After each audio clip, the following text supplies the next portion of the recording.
Maybe some of you don't know that once upon a time, the Philippines is one of the most powerful countries in Asia when it comes in military forces.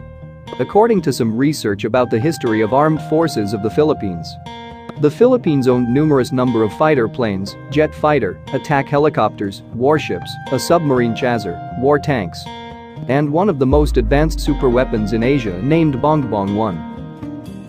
So today in this video, we will talk about how powerful is the Philippine military forces during the President Marcos regime. A military forces with the most modern equipment in Asia that you could never imagine as of today.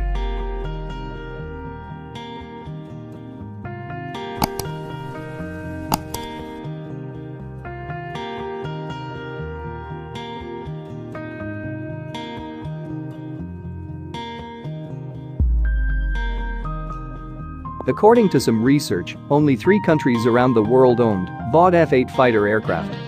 Aside from France and the United States, the Philippines is the only country in Asia who owned VAUD F-8 Crusader. VAUD F-8 Crusader is a carrier-based air superiority jet aircraft, gained fame during the Vietnam War in the 1970s by destroying 19 Vietnamese aircraft in an air-to-air combat during that war. During the Marcos regime, the Philippines acquired 35 units of VAUD F-8 Crusader in 1977. However, these aircraft were destroyed during Mount Pinatubo eruption and never been replaced after the Marcos regime. The Philippine Air Force also acquired 19 units of F-5A and 3 units of F-5B light fighter aircraft from 1965 to 1967. F-5A Freedom Fighter aircraft was also used by the very famous Blue Diamond Aerobatic Team in 1968. The Blue Diamond is a national aerobatic team of the Philippine Air Force and one of the oldest formal flying aerobatic teams in the world. Every Independence Day, the Blue Diamond performed their aerobatic skills and techniques up in the sky to show the world-class talent of Air Force pilots in the Philippines. BRP Andres Bonifacio PF-7 is a Philippine Navy warship acquired by the Philippines in 1976. It was built by Lake Washington Shipyard in the United States and served as a lead ship in the Philippine Navy. BRP Gregorio del Pilar PF-8 is a Philippine Navy warship acquired by the Philippines in 1976.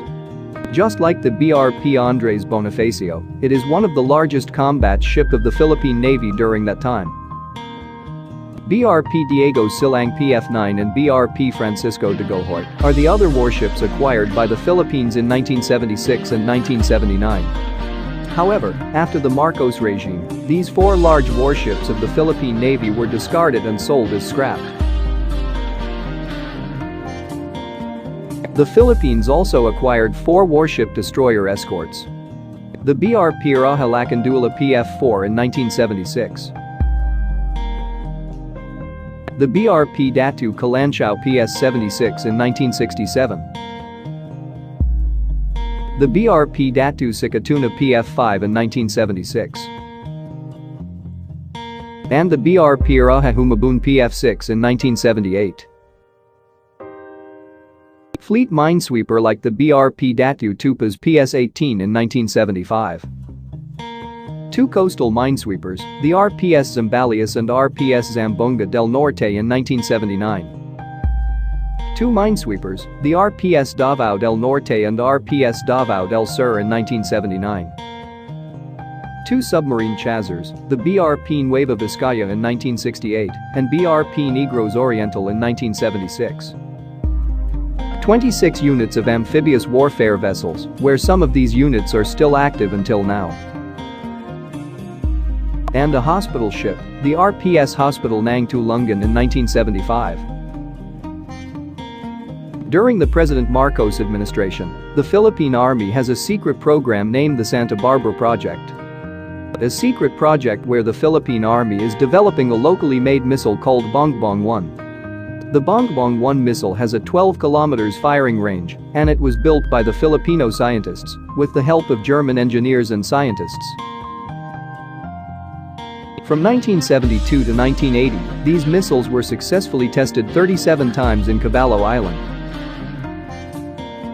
On September 1975, after the successful launching of 4 Bongbong missiles, many people asked why is the Philippines making its own missile program. President Ferdinand Marcos then replied, "The defense of the Philippines cannot be left to alliance with other countries.